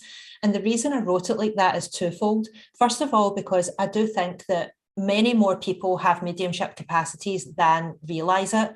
And there's a latency there because of the predominant worldview. And if you just try, you're gonna surprise yourself, basically. And then the second reason, which is related to that, is that there really is nothing like firsthand experience, especially when you're trying to grasp or wrestle with something so abstract and difficult. It's like a medium can only do so much to convince you that your loved one in spirit is there. But what if you yourself developed the capacity to be able to describe somebody else's loved one that was there? You would get an insight into the reality of your own processes and your own behavior, and that you're not a fake, you're not a fraud. This isn't nonsense. There's something very real that's there. And so it's a manual of see for yourself and see what you can do. Maybe about a week ago, somebody sent me an email that, I don't know if he had you in mind or what, but he was saying, ooh, you know, mediumship, that's a little dangerous. Some, you know, spiritual teachers sometimes warn against meddling in that kind of area because you might open yourself up to nefarious influences or something. What is your answer to that question? Well, first of all, whenever I hear a person make an utterance of any kind, I always ask myself, who is the person making that utterance? Because a lot of the time, people's opinions about this type of matter or any matter can be traced back simply to their own life experience. So, Father Castle has had a certain experience with religion. And so he has a framework within which to understand and operate something that is very ungraspable. And whoever wrote this email or sent it in, they've got certain life experiences or certain personality traits or ways of seeing the world that's inspired that question. And that's absolutely fine, but it doesn't necessarily mean that there's a corresponding reality to that concern. And so again, I can only say from my point of view, which is that for me, mediumship is it's an art of relationships. And all relationships have at their core love. And whether that is unrequited love or love that should have been given, which didn't, or love that was withheld, or whether it's, true love or forgiveness or love from a mother to her son, or, whatever the dynamic is, it all has love at its core. And that's what I've experienced the spirit world as. I've never experienced, I've had people come through from spirit who were violent, who are gangsters, who've been in jail, but they're not coming forward to be like intimidating to me or the living or anybody else. They're coming forward to be like, well, will you tell my daughter that I could have done better? And I know that now. And I missed her for all of those years I was in the clink, words that I would never use. That's obviously coming from this other person. And so people are entitled to have their own experiences, but I think that it's just that, it's their own experiences. And for me, I've never felt threatened by the spirit world at all. Maybe there's a like attracts like principle, though. Like in the movie Ghost, there were some bad entities, but there were some good entities. And or like somebody contacted us recently wanting us to interview somebody about Emanuel Swedenborg, and he used to say apparently that there are angels and demons around us all the time, and it's the old thing of one on each shoulder, trying to convince you of something.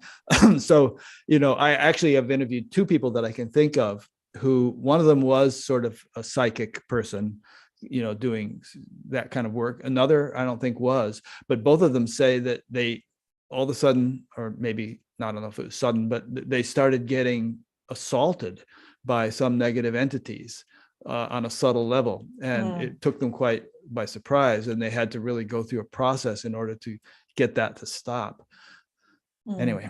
I've never had any experience like that. I don't mean to, belittle anybody else's experience, but I really, like, whenever my students say this to me, and even in my own experiences, and I write about it in the book, my question is always, what is this experience trying to teach me about myself? Because my number one thing that I always say is, what you do in life, you become in your mediumship, because it really is just a reflection. You and the spirit world are working kind of in cogency or in harmony, what I call resonance prominence, which we also discussed, I think, before we started rolling. It's exactly what you said. It's like this like attracts like. And it's not that anybody is responsible or to blame for the experiences that they have, but there definitely is, like, if you're having a negative experience with the spirit world, there's an invitation to say, how am I making myself available for this? Where am I traumatized? Where do I believe essentially that humanity is bad at its core? Where do I feel like humanity has got evil that it can do to me? Where have I not forgiven somebody that was horrendous to me? And these things do happen. But if they continue to happen sort of in the spirit world, or the spirit world is coming to you that way, or you're seeing it that way, for me, there's always this firsthand invitation to be like, how can I grow as a person from this? Like, where do I need to love myself essentially more, or resolve something that I've not resolved yet? Where do I need to stop watching horror movies? Where do I need to let go of the guilt from my religion, from my childhood? Like, there's all of that sort of personal stuff. I've had to plug a lot of those holes as well in my own, in my own self, in my own personality, to be a vessel for spirit who, when I connect, it's about love, it's about family, it's about relationships. And I hope that helps whoever has an inquiry like that, because I can imagine it's been very alarming for people who go through that sort of thing. This is what I mean about there's no hard and fast rule, because I just cannot get on that level of how that's happened at all. Because for me, like I say, it's very much about like love and family and restoking those bonds. Yeah, well, you seem like a very pure and spiritual and positive Not that person. pure. Not Oh, that well, pure. relatively. Yeah. Well, you put on a good face anyway. But Thanks. but you know, well-meaning, lofty Yes. intentions, Yes. sincere desire to help. Thank you. Just notwithstanding your goth period, but you grew out of that. Yeah, my goth period, exactly. I still like bring her out every now and again. But yeah, maybe on Halloween you can dress up that. Definitely. But there are some people who are actually into satanic worship and want to put curses on people and do all kinds of nasty stuff. And so again, like attracts like, perhaps they do attract some kind of demonic entities or something because they're asking for it. Yeah, again, it's like what we said, materialism, idealism, good, bad, black, white, all of these things seem to be the opposite and they're not. And so it's just the upside down of the donut. That sounds crazy, but I don't know how else to explain it. It's just the upside down of the donut, and it's nothing to be worried about as far as I'm aware. Yeah, especially if you're not. There might be reason to be worried about it if you're indulging in it, but don't do that. Well, exactly. I mean, if someone's choices are guiding them towards that and they're not self-reflecting and looking at themselves as to whether that's a good idea or what they're trying to accomplish with it, then, I mean, that's their path. Yeah. All right, let's do some of these questions. We might jump around in a little bit in our topic as I ask these, because they might be on different points. But this is from Sandra Vandenbroek from Holland. She wonders, if you ask a medium something about the future, does this interfere with being able to find your own inner wisdom or medium qualities? That's a great question. I studied time at university as part of my philosophy degree. And my opinion is that all of time is happening at once, and that on one layer that really matters, we are in a sort of causally determined universe. Like I said, it's like we're riding the roller coaster around a track that's already set out and we're passengers upon it. So in that regard, the perception of the future is just as the perception of the past or the present. And so, no, I don't think that any medium's advice or perception about the future can interfere with your own future or your own abilities. What I would say is mediumship is very strictly defined by given evidence of survival of human consciousness. And so if we're talking about like advice for the future and that kind of thing, that is more about having dropped into the psychic level and really giving somebody, again, more of a psychic reading about their life, because it doesn't strictly pertain to, are we proving the existence of a person and spirit that's continued on by facts that we couldn't otherwise know. And so really it's about your own, like looking within and asking yourself, was this a competent reading that I got? Did it give me something useful? And how can I take this piece of information I was given and use it to sort of examine myself or examine my life or make the choice that's best for me? It's not a choice that you're, careening towards, that you have no say in. It's an invitation for you to use it right now to explore and examine yourself. Good. That thing about time is all simultaneous is interesting. If you could travel at the speed of light, in other words, if you were a photon and coming from the Andromeda galaxy, you would experience that you're here instantly, because at the speed of light, time and space completely collapse. And yet from our perspective, our stationary perspective, it takes 2 million years for the light to get here from the Andromeda galaxy. So there's some level of reality at which time is simultaneous or something. And some people actually say, even with regard to past lives, that we're living them all at once. There's just kind of the human filter imposes a linearity on the sequence of events, whereas actually in some deep reality, they're all simultaneous. Yes, I agree with that, because it's only the light of consciousness as you see it looking out through your eyes or your ears or your sensory perceptions that's actually holding you in this moment.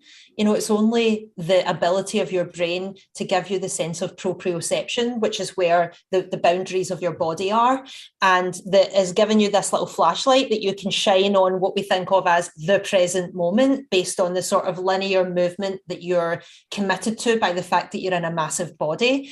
These things are all just highly coincidental. They're not necessarily the way things are on the deepest level. it just so happens to be that you're a massive object that has life, that has consciousness, that just so happens to be at this point. But even when we talk about time, when we talk about time, we're really referring to 4 or 5 different things. When you look at your watch and you see those numbers, that means a different thing to the absorption that you feel when you're engaged in art or writing or listening to your favorite music versus, what the planets are actually doing versus the fact that space-time is probably some kind of fabric that can fold and bend and isn't stretched out in a line the way that we think it is. Again, that's materialism. Thank you very much. So there's so many different ways to look at it and so many different layers that we shouldn't take for granted that time is what it seems to be to the human eye, just like we shouldn't take for granted that mass is what it seems to be to the human eye, because it's a very limited perspective. Yes, but in fact, speaking of mass and space-time, the very fact that the Earth is orbiting the sun has to do with bent space-time. The mass of the sun causes space-time to curve. That's what gravity is, I guess. Yes. Anyway, we're getting a little off, but it's interesting to ponder these things. Well, it's interesting. And I personally am of the opinion, and it's just from sort of reading that I've done and what makes sense to me. I guess I would call myself a panpsychist in a form, because not as the way it's commonly described, but I do actually believe that consciousness, whatever that is, that urge to get more complicated and to get more aware and to get a perspective on things rather than things just being sort of blankly. I think that actually is part of space-time. I think that space, time, gravity, consciousness are all kind of like interwoven, and probably other properties as well that we don't yet understand and aren't yet aware of. So my opinion is that when we talk about space-time, there's also other threads woven in there as well that, time will make clear to us. Yeah. The passage of time will make clear to us. Doesn't really exist, but you know what I mean. No, I know what you mean. Yeah, that's great. And, an completely unrelated point that I just want to mention is that one thing I really appreciated about your book and about you and getting to know you here is that you're really kind of genuine. Sometimes the whole notion of a psychic or a medium has a certain woo-woo quality associated with it. Or, you see stage performers who just get unnatural in their demeanor and so on. But, you're very down to earth and very self-effacing, and you don't make exorbitant claims or anything else. And you readily admit to not being the best medium in the world or anything like that. What you see is what you get. And I think that's a really healthy indicator. Thank you. That's a great compliment. Thank you very much for saying that. I aspire to sincerity because I sincerely am in search of the truth or truths or whatever might be that's not yet known. I'm very curious. I like to look under things and behind things, and I have no need to defend myself. I'm a real medium. This is a real capacity that I have. I don't understand it. I wish I did. I wish I had help scientifically to understand it. I'm a genuine seeker of truth. So for you to pick up on that is very very flattering. Thank you so much. Yeah, and a sure way of not arriving at the truth is to assume that you already know it. Yes. So it's good to keep an open mind. Do you know Julie Beischel down in Tucson? I don't know her personally. I've tried to connect with her a couple of times and we haven't connected yet. I'm very much aware of her work, of course. Yeah, I interviewed her a while back. For the sake of the audience, the reason she's someone who studies mediums, and we had a whole conversation about that. So if people want to check it out. Her essay also won a prize for the Bix contest, which I was thrilled to see. Yes, it did. Huh. Okay, here's another question from Carol McCracken. Have the energies you've tapped into always been those who have transitioned, or have you encountered higher energies such as spirit guides, angels, ascended masters, etc., who the implication is who weren't previously a human being, that you've connected with, who have a specific message? That's a great question. It's hard to answer because the evidence of living loved ones is something that I really am excited by. And so because a living recipient can say, yes, I had an uncle whose name was Joseph and he died and we were close, because that evidence is there. That's a really exciting part of it. But also, I do feel like this giant web of all that is benevolently helping me. So I've never really had like a Native American or a star seed or this or that or anything else, but I do feel this large benevolent force that I call the great intelligence or all that is, that to my perception has all of those things inside of it, with me and helping me all the time. And sometimes it manifests in different ways and can change form, and I can have interesting dreams or perceptions about things, but I just recognize it as all being little nodes that's connected to this bigger sort of all that is. Good. Okay. This is from Denise Sullivan in Beaverton, Ontario, Canada. I'm curious if Lauren has any comments or stories of mediumship, psychic abilities from the history of Scotland, given that the Celtic culture is so old and rich. Yes, like I said earlier when we were talking, there's definitely something in the water here, because the concentration of mediums that comes out of Scotland and psychic abilities is ridiculous. Like, it's a fairly normal thing here. And all of my ancestors come from the north of Scotland. I'm Pictish Highlander as far back as the eye can see. And definitely there was soothsayers and seers and all sorts of different ways of understanding nature, very, very attuned to nature, very attuned to subtle bodies. So yes, there's definitely a very long heritage and lineage way back. And I think that, just in the Scottish way of being and the Scottish culture, there is a great reverence for love and family and our ancestors and our brethren. And I think it somehow adds to the sort of richness of those kind of bonds and that connection that I was talking about, which I think is responsible for making instances of mediumship more prevalent. Interesting. Yeah, that would make sense, that certain cultures have a greater predominance of it than others. I mean, that's also true of indigenous cultures, the Aborigines and the Bushmen and people like that. They're much more, certain South American tribes, they're much more tuned into other dimensions than your average New Jerseyite. Yeah, although sometimes it surprises you. There's a lot of really great, like scarily good mediums in Iceland, also in Japan, cultures where you wouldn't necessarily associate it with the things that we've just mentioned there, but for some reason there's just an openness with certain individuals there that makes them tuned into that stuff too. So again, I think that there are many paths to this type of knowing. I can't quite put my finger on it, and I don't think my path is exactly the same as Father Castle's or Icelandic mediums or whatever. There's just many paths to this that seem to sometimes share little in common, which is weird.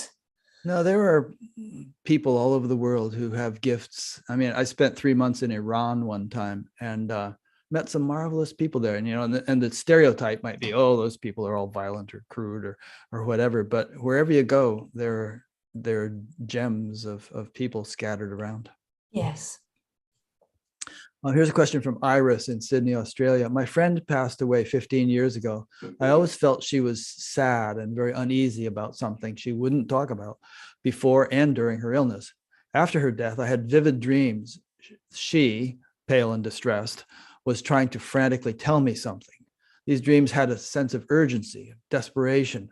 After a year, they stopped, but I still think, what could I have done to help? Or could I still?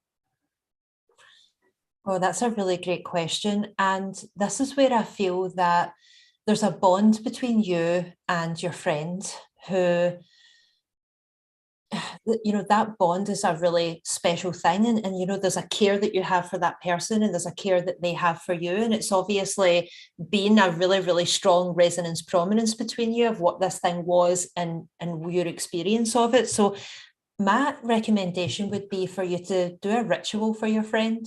Maybe if you knew she liked iris flowers, or if you know that she loved a particular place that you used to go together, or you want to maybe, light some candles at home and just sit, and on one page of a journal, I want you to maybe write a letter to her. to your friend, just say to her, look, I feel you were in distress. I know you've been trying to come to me. What can I do? How is it I can help you? And then on the other side of the page, when you're done, I want you to just imagine, just play at writing a letter back from your friend who's in spirit and just see what comes through.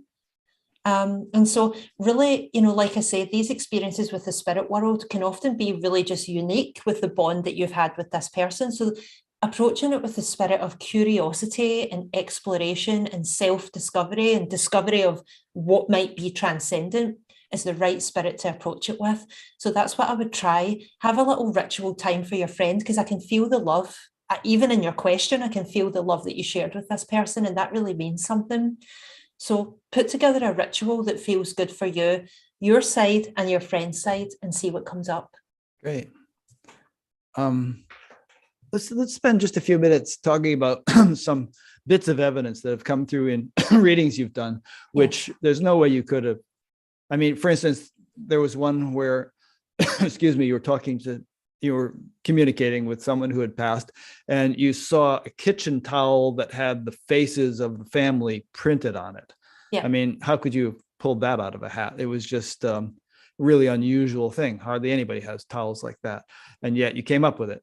I mean, there was also a gold watch with that person, which is not that uncommon, but the kitchen towel was a real mind blower. Yes. Did you watch the video of that sitting, or did you just read about it? I didn't. I just read about it and heard about it in your book. Yeah. So the most special part of that was the sitter's reaction, because you really know you've hit on something that's like really speaking to their heart, and that they really know is from that person by the way they react. And that's what I mean when I say it's like the bonds that they have with that person is like, it's almost like they're trying to touch that place in me, and it's my job to try and touch that place in the recipient. Again, like a musical instrument, to try and pluck that string. And the way her reaction was so instantaneous and so immediate that you knew it was something that had the effect on her, which we're looking for, which is to say, I'm still here and I love you. And for me, the experience, especially with that lady that communicated with me, who was very adept in the spirit world at this type of work, she came through very definitively and very clearly, was she wanted to tell the story of herself, and she wanted to tell the story of her husband dying young and her spending all of this time on her own, but really having these happy moments interspersed with it with her granddaughter. And what came into my mind is I say mind, right? And it's the wrong word.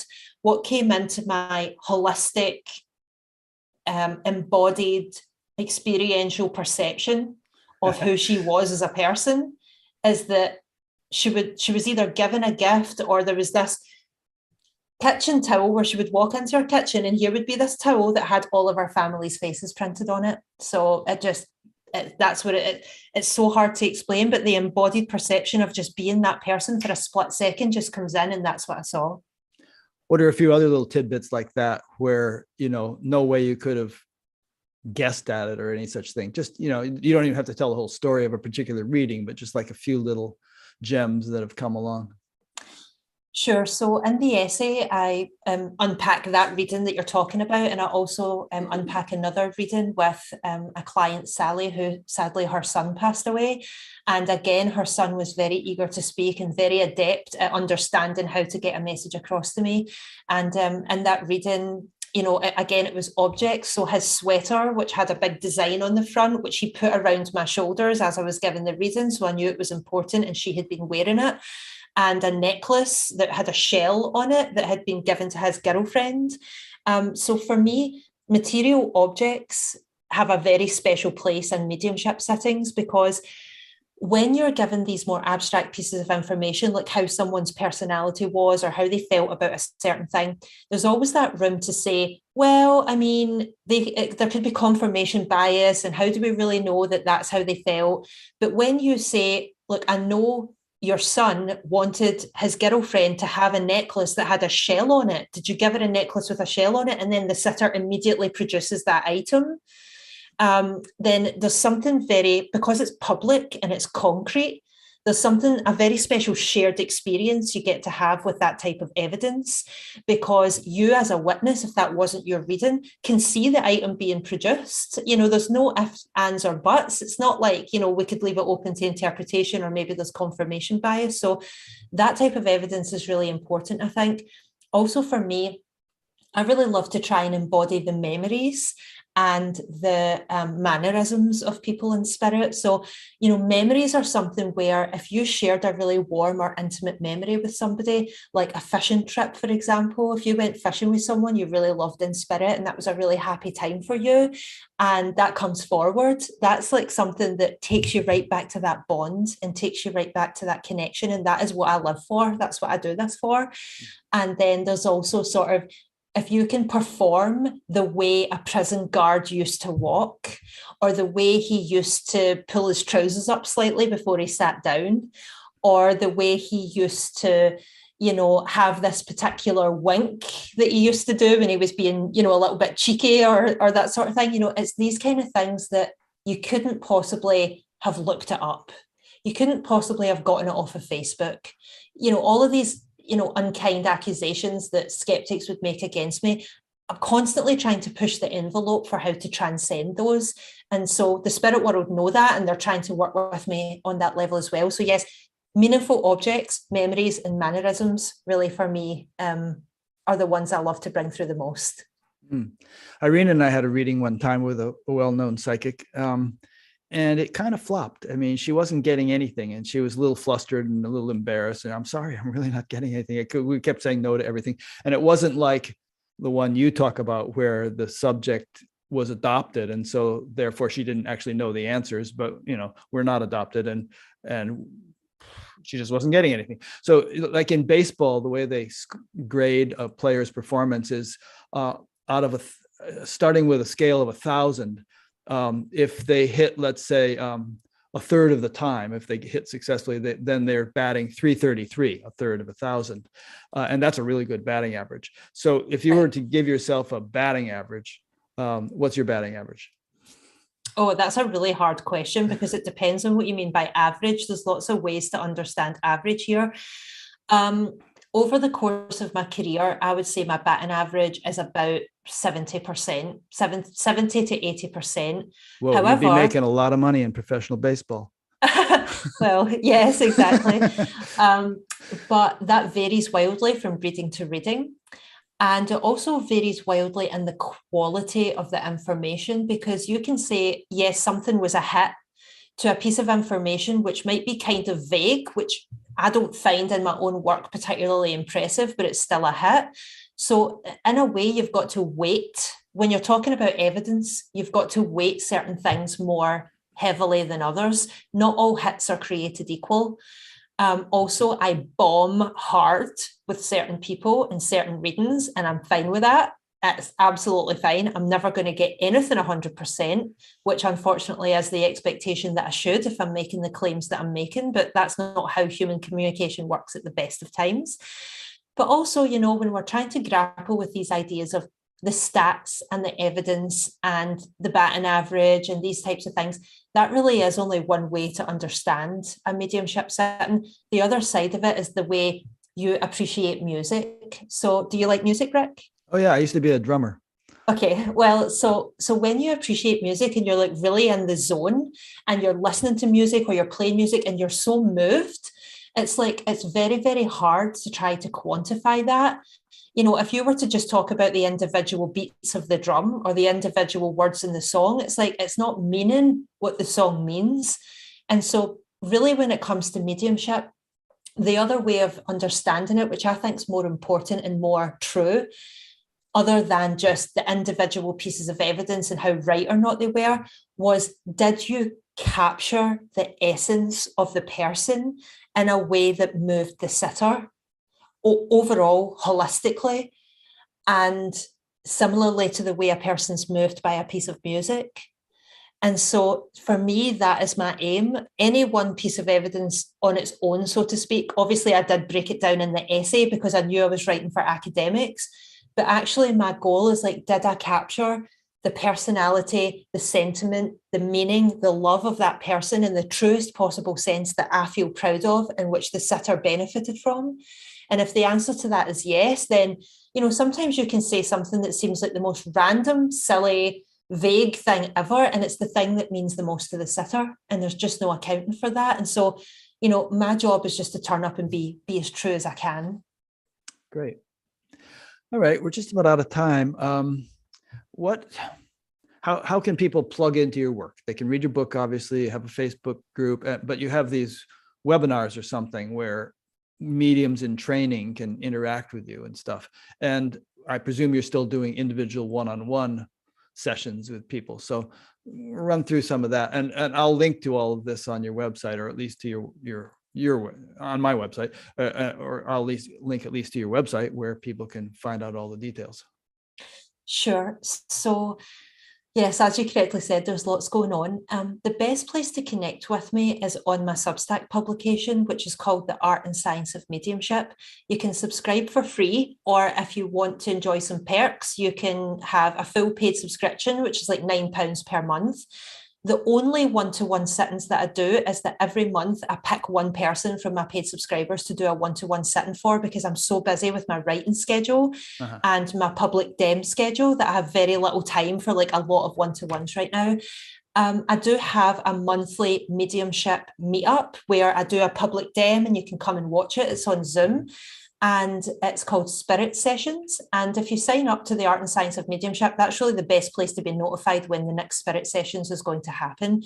So basically, like I say, it's just a public dem. You come, maybe you get a message from your loved ones. We do a meditation together. There's a chance to ask your questions, and I send you away hopefully happier than when you arrived. Okay. Good. If you would like to learn mediumship with me, I have a beginner's course, which has just started. So we're in week 1. And I also have an advanced course, which you can get from my website. And you can buy it as an at-home study course, or I will be doing a live round where I'm teaching it in June. So those are the main ways to connect with me. You can also connect with me on Instagram or Facebook at Lauren Sarah Robertson. Good. So I'll put links to all that on your Batgap page. And if there's anything I leave out, or if something changes in the future and you want me to change something, just let me know. I'll do that. Okay. So finally, here's a very important and serious question that came in. When do you see yourself getting married? I know, that's a great question, isn't it? Well, my fiance and I have tried to get married like 3 times, because we met and then we were trying to decide what to do with our future. And we went to Canada thinking we would create a better life for our future children. And then we went to Canada and COVID happened. We literally landed and went into lockdown the next day. So we moved there, and then we moved back to Scotland. And on the way back from Canada, everything that we own was destroyed in a fire.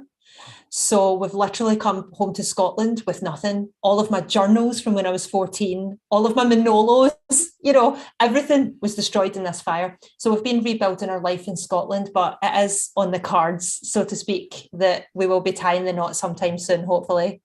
Great. Well, congratulations. And maybe there's something symbolic about everything being burned and you're kind of phoenix rising from the ashes. Or something. Correct. You're very perceptive, very intuitive yourself, Rick, in that regard.